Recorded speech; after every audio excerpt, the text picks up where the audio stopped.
Welcome back to Celebrity Radio. It's always nice to talk to an old friend, an international global legend and sex symbol. John Challis, how are you? Are you talking to me? You must be talking to me. There's only two of us here. Well, that's very kind of you. Yes, it's great to see you again, Alex, after our previous adventure.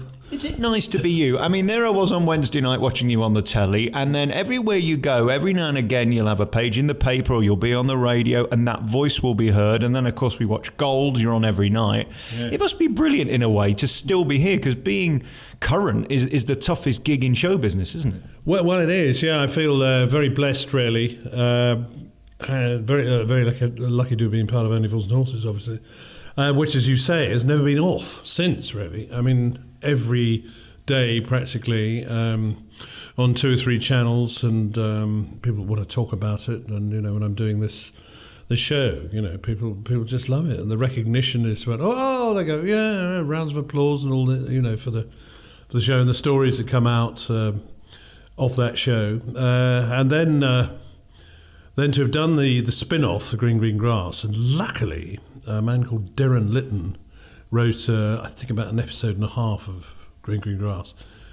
So that's when we sort of met, and then he started asking for me to do some of Benidorm's. And twice, in fact, I couldn't do it, of various reasons. And then eventually I was sort of available at the right time, so I jumped on a plane, and the strange thing was, of course, I was rehearsing something else at the time. Shakespeare, whereas the other end of the scale, this was As You Like It, open air, and I just thought, God, this is ridiculous. But they gave me the time off, and I had a little gap in rehearsals, and I flew out to Benidorm and did a couple of scenes, and then flew back again and started rehearsing Shakespeare again, which was, talk about schizophrenia, But no, and it seemed to work, and the character sort of caught on, and then he wrote some more in the next episode, and then said, "Do you want to do the whole of the next series?" And I went, "What? Why? Are you mad?" But I got on with Sherry Hewson very well, who plays Joyce Temple Savage in Benidorm, which was lucky because then Darren sort of picked up on that and said, "I've always wanted Joyce to get married, and I think you've drawn the short straw." You see. So I said, "Oh yes, okay." So in this series, we just got married. It started off this series about with the wedding, which of course went disastrously wrong. And poor Monty is now sort of chasing his own tail, trying to please Joyce, who he adores, and Joyce isn't quite high maintenance, as we could see. But it does produce some terrific situations, and Joyce is, sorry, not Joyce, Sherry's one of our greatest comedy actresses, I think, and is absolutely brilliant in the show. And it's just enormous fun. And last year I was out there for 4 months, and that was an adventure. And the series is going out. It seems to be going very well at the moment, and we're waiting to hear if it's going to be recommissioned. There's a stage show coming out, which I'm not involved in, actually, because I can't. I'm just not available for that amount of time. It's 6-7 months or something, before hopefully the next series happens. So yes, everybody tune in and watch Benidorm, please, and go and see this stage show, and hopefully we'll be back again in 2019. So there's still hope, because I know a lot of the poo-pooers have said it's over, but there's still hope we could get more Benidorm and more Monty. Yeah. Oh, we definitely need more Monty. Oh, yes. Oh, I'm hoping Monty will get his own series. I mean, if Benidorm goes there, yeah. Monty's adventures in, I don't know. Marbella, yes. Yes. I really do hope it goes a bit further, because it's just such a great gig, And nothing's too ridiculous, is it? I mean, a bit like Only Fools, as we saw in the last episode of Benidorm. I mean, when you just think it's just got as ridiculous as it could be, there you are on the edge of a cliff, and then you turn up covered in whatever you were covered in. Yeah. It is ludicrous. It is ludicrous, and you need a lot of ludicrous actors to put this across. And I probably that's probably why I've been involved in this. No, it is. It is absurd, but it's sort of, I don't know, what is it? Picture postcard. It's Carry On. It's all that stuff, and everybody says Same about, as they said about Only Fools and Horses. They just, in these dark days that we live in, it's just great to sit down with the whole family and just have a good laugh, and let it all hang out, and that's what it does. It's there's no harm, and it's quite rude, Benidorm, in a way that Only Fools never was. And I get quite puritanical about it. I said, you can't say that. But that's sort of coming into the character, I think. He's the only one who dresses in slacks and a tie and a jacket. That's right. And as somebody said to me in Benidorm, he said, I didn't know it was fancy dress. Get out of here. Is there anything too preposterous? Do you draw a line anywhere, or are you going to go with Darren as far as he pushes you? Well, he's got me singing karaoke for a song which I vowed I'd never do. Usually I'm trying to sing to Joyce to bring around to my way of thinking. You Make Me Feel Brand New was the first one, the Stylistics number, and I even did the falsetto bit. You make me feel brand new.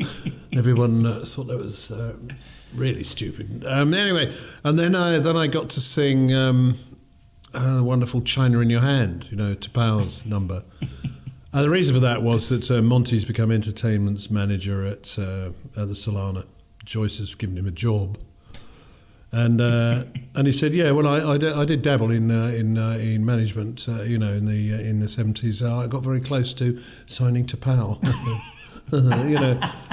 Wow, So Darren followed this up and got me to sing. I can't tell you how it happens, but it's a chapter of accidents, and he finishes up on stage in a sparkling jacket singing China in Your Hand. And just then, the original singer of China in Your Hand, Carol Decker, happens to turn up with a hen party and goes, "Oh my God," and rushes out again. It's quite a funny joke, I think. Are you guys having more fun in between scenes and in Benidorm than you are actually on camera? I mean, you're having a hoot anyway. It seems like it's a great cast and crew, and it's a party. You're there for a long time as mates, aren't you?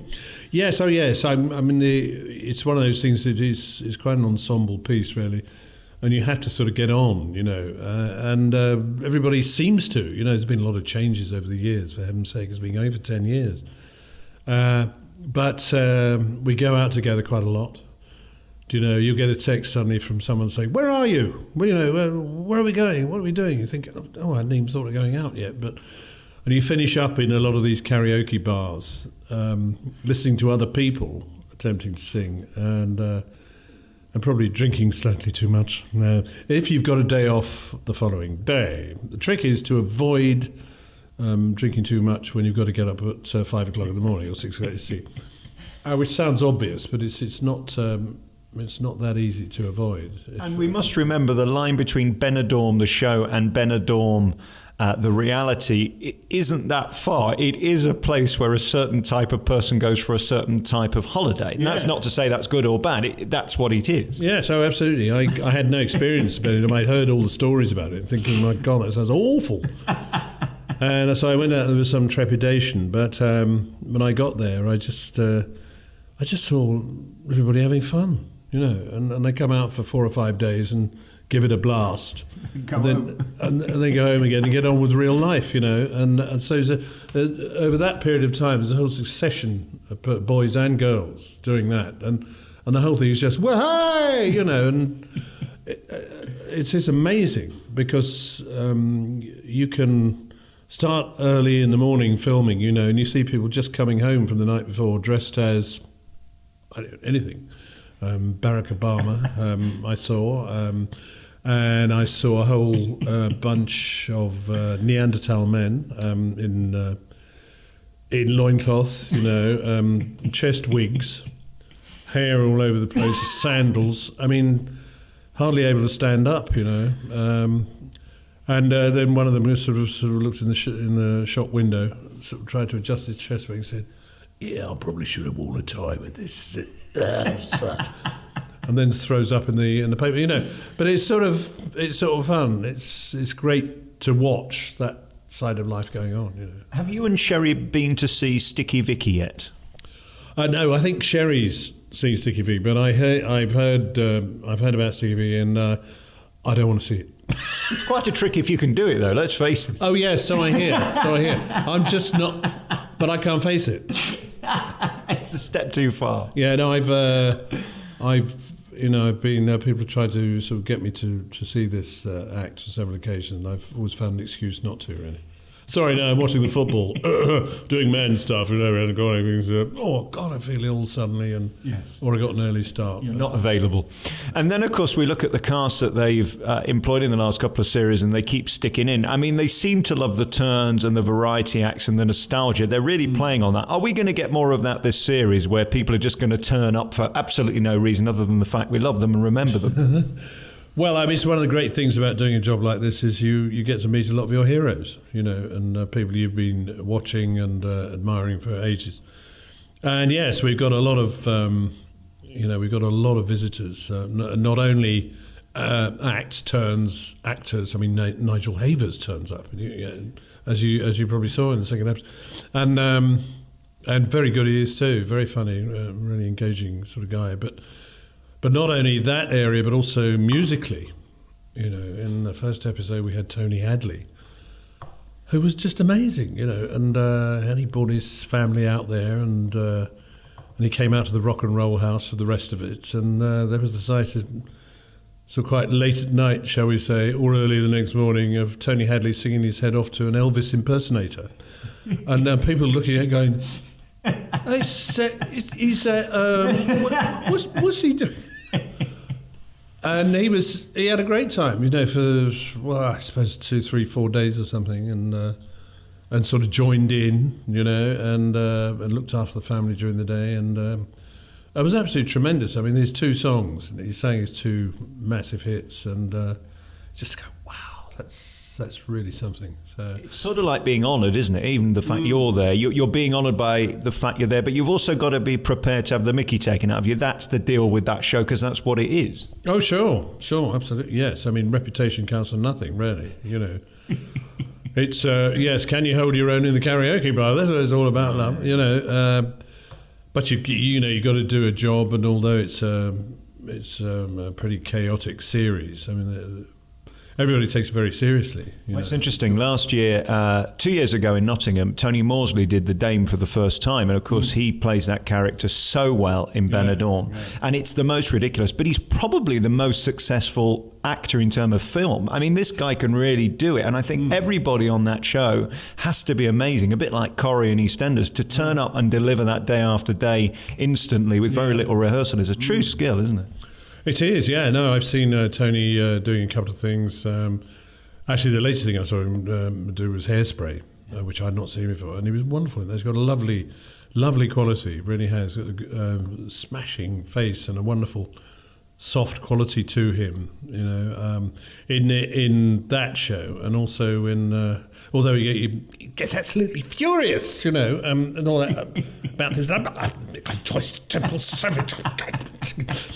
But it's hilarious, and his soft side comes out, and his heroic side, of course, has come out when he tries to swim from the island back to Benidorm to... You told me a great story once about him and Johnny Depp. Ask him about him the next time you see him. I mean, he's been up there with the band. Yes, he knows a lot of people. He certainly does. And does it ever get old seeing yourself on the telly? I suspect you've never seen yourself, because the conversation we had walking up the stairs was that you haven't even seen this Benidorm. You don't tend to watch yourself back. No, not if I can help it. No, I just sort of get excruciated, if there is such a word. But I sit there with my toes curling and thinking, why did I do that? I want to do that scene again, do it properly. I don't walk like that. I don't run like that. Is that what the back of my head looks like? It's all right. And the trouble is, I can't be objective. I can only see it subjectively. I mean, I suppose after a time, you'd lose that subjectiveness, and you'd see yourself as part of the whole. But my wife sort of bullies me into sitting down, and sometimes ties me to the chair, which I quite enjoy in a lot of ways. But that's another story. She says, watch it, come on, watch it. No, this is good, this is funny, is it? Oh, come on, all right. But I suppose I must be doing something right somewhere. But no, it's very difficult, in fact, I think everybody identifies with that. But how many people do you know said, I can't stand looking at my own photographs? Do you know? The comedian Jethro told me something once. He said he'd never seen himself ever on TV, ever, because if you watch yourself and change the one thing that people love, you could end your career. And actually, it's not a ridiculous thought, is it? No, that's absolutely true. Because you just see yourself and your inadequacies, but other people who've been watching you for years see something, there's a real connection there. You know? See, you might think you're an idiot, but other people find you fascinating and a sex symbol. I know I'm an idiot. I mean, who else but an idiot would choose a profession like this? Or talk to me. Yes. No, but you just go, if you realise you're an idiot, you've just got to make the best of it, you know. And I've been doing that since I was at school, really. What a lovely life and career, though. I mean, here we are today on the outskirts of Birmingham. There's another sold-out show on the road doing these audience with, and people love you. I mean, we worked together in the past, and the warmth for you is extraordinary. And it's so rare, you can't buy that. You do know that, don't you? Well, yeah, I think so. Yes. I mean, I get some wonderful compliments said to me, you know, and you know over Twitter and all that. And it's immensely gratifying. But I'm always so no, and I can't possibly live up to that. You know, I mean, I'm not God. I wouldn't mind being God. It's kind of, wait a minute, what am I going to do about this? I know what I'll do. And actually make that bit better, you know, if only I was God. But people come up to me and they say, God. I say, no, I'm not God, it's you. No, I'm not. No. But no, I find it I find it immensely gratifying, but quite embarrassing too, do you know, because I just I see myself as just an ordinary person who happens to have struck lucky, really. That's all. But if the fact that, you know, that it means so much to people, you know, what I've done, and it reaches them is wonderful. And I'm eternally grateful, you know, because if people didn't turn on the telly, I mean, we wouldn't be sitting here now, would we? Absolutely not. How's your roof doing, by the way? I know this has been a big campaign. Weren't you trying to get the roof sorted and the house sorted? And you moved in this big, enormous, great big mansion thing that you spent a lot of time and money trying to make right. Is it sorted yet? Pretty much, yes. Actually, the reason we moved in there was my wife's fault, really, because she had a family connection to it going back about 500 years, which she had no idea about. So we sort of had to go for it. But talking about a doer-upper, this is... we were inexperienced in it. And, you know, actually the roof, talking about the roof, we were lucky that the roof was actually quite relatively sound, I mean, for a house of that age. Because if we'd had to re-roof it, it would have been beyond us, I think. Having said that, the latest... I love the way people call it a cold snap, but as if it's something rather attractive, you know. It's been hell. Yes. Particularly when the pipes burst and water came cascading down the stairs. Luckily, we were there, and but you know, there's quite a bit of damage, and luckily our plumber came out on a Sunday. Can you believe? And sorted us out. Cross fingers, it's okay now. But a bit like when the chandelier falls from the ceiling. What's it like when water comes down your stairs? Do you run around in a circle wondering what to do, or do you try and find the stopcock quickly? Well, no, I knew where the stopcock was, but by the time I got there, this is the other thing that happened. I thought I'd turn the stopcock off, but it got stuck. The tap got stuck, and I didn't realise. I suddenly thought, this water's been running a long time. What's it? So I went, thank God, I just went back and checked it, and there was another half turn to go. So we had more water cascading down the stairs than we should have done. But it's just getting the buckets in the right area, because it drips all over the place, you know, and they get the stuff, try and get the stuff that matters out of the way. Not that we've got anything that matters, I have to say, except a couple of rugs, right, you know, which we're going to have to get cleaned. But there's just that, it's just that smell of damp, you know, and I feel so sorry for people who get really flooded, you know, when the rivers come up or something, and they've got mud, you know, about 3 feet up the wall or something, and you just think, God, that must be... I mean, what happened to us was relatively sort of polite, I suppose, in those terms. Tell us about the building. I mean, because it's a beautiful, old, glorious-looking thing, isn't it? What a place to live.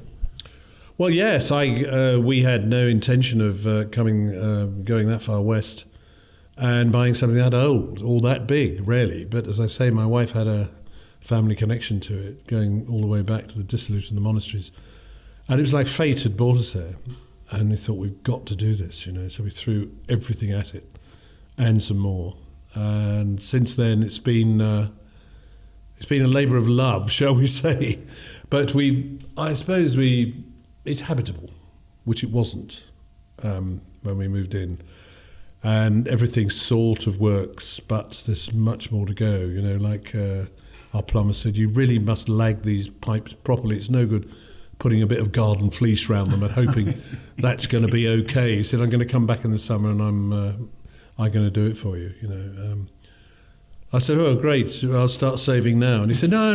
He said, no. He said, don't worry about that. That's all right. But he's one of those local guys, Actually wants to help. He loves the history of the place and so on. But no, it's been a great joy. But every time you go away, and I went away from to do Benidorm, and I spent a lot of the time sort of thinking it was okay, ringing home saying, is everything okay? Is this happening? But one of the great things about Benidorm is you can get back from it, for a couple of 3 days and then fly out there again. So that's okay. Before we go, let's talk a bit Only Fools and Horses. When we were last chatting, I remember you saying there was this secret unbroadcast episode. Is there any hope we'll ever get to see that? I mean, that's the hope, isn't it, really? No, that came up that there was a missing episode, which it isn't. In fact, it's something that's been around for a long time. It was a little number that the boys did, David, Nick and Buster, I think. And it was a sort of a promo thing. But John Sullivan wrote his little scenario, and they were promoting something or other, some fuel or something, some exploration outfit that was looking for gas or something or other. And he wrote this little scenario about it. And it is on a DVD. And if you go to the Only Fools and Horses Appreciation Society, I think you can get a copy of it. Oh, wow. Now, what's it called? License to Drill. Get it? Hey? Anyway, so it's just the three boys are in it, I think. And it is, as I say, it's not an episode at all. It's a promo for a drilling company. So, of course, the last time we spoke was the Are You Being Served episode with Sherry again, and I don't know whether that'll ever come back. It seemed to sort of die its own death in a way, which is a shame. But I know with Only Fools, we'd still love to see it. Is there any hope, or is that ship sailed? I don't think so. No, I think David, who it depends on really. I think he feels he's a bit old for it now. He's doing Still Open All Hours and he is the age he is, as we all are. A lot of people missing, Buster's missing, and Kenny MacDonald, Roger Lloyd-Pack, of course, unbelievably. And it wouldn't sort of be the same. And also, of course, we've lost John Sullivan. So there's no one really to write it in the right way. I mean, the irony was that when John got ill, he was in the process of getting together a special. And this was 2011. And it was the 30th anniversary of the start of Only Fools and Horses, 1981. And he decided Del was going to retire, and there was going to be a sort of a hoolie at the Nag's Head, and we were all going to, and everyone was up for it, you can imagine, because John was going to write it. And the word was starting to get out, and people got very excited. But then, of course, John got this terrible viral pneumonia thing. And so it never happened. And suddenly the news came that he hadn't come through it, and we couldn't believe it. So unfortunately, that was the last chance, I think, because I think we all feel it would be a shame to put something out that didn't get up to the standard that everyone was used to. I think it'd be disappointing. What an amazing legacy, though, to look back. You probably don't, but we do daily on these channels where it's replayed, and to see you in your finest form doing the best material is great. Yeah, well, thank you very much. Yes, I have to live with the fact that I'm looking at myself 30 years ago. Where's all that hair gone? And, oh my God! But no, it's very gratifying, really. That it's still going, and people are still talking about it and writing about it, and it's amazing. And a great legacy, John's great legacy, to have introduced those characters. But he always said, he was lucky to have the actors he had. Lucky to have David Jason, who just you can't imagine anybody else playing it. Can you? And it was such a great little anti-hero. But all the characters. I mean, everybody loved the characters. Everybody knew a Boycie, a Trigger, an Uncle Albert, and obviously Del and Rodney as well. So, how's that Marlene doing? Marlene is on tour as usual. She's always on tour somewhere. She's doing. What is she doing? She's doing a play called Quartet at the moment. How many people's in it? There's four. There's 4 people in it. And we went to see her at Malvern. At Cheltenham. They appeared at Cheltenham, and who's in it? Paul Nicholas. Oh, wow. Another ex John Sullivan man, of course, with Just Good Friends. And Jeff Rawle is in it, and Wendy Peters. So it's a very good quartet, and it's a lovely play, very moving, and thought-provoking. So anybody who wants to go and see that, I would recommend it highly. I must say, and it's a sort of play that you look at and you think, oh, I wouldn't mind doing that, for a couple of weeks. That's the problem with tours; they go on and on. They do if you're not careful. So anyway, Sue's happy doing that, and we're seeing each other at the convention quite soon, the Only Fools convention, which is in Exeter of all places, and there's another one later on, which is in Rugby, I believe. So this year 2 conventions. Because so many people wanted to come. I mean, Perry, the head of the Appreciation Society, thought it's best to sort of limit the numbers and divide it into 2, which I think is a good move, really.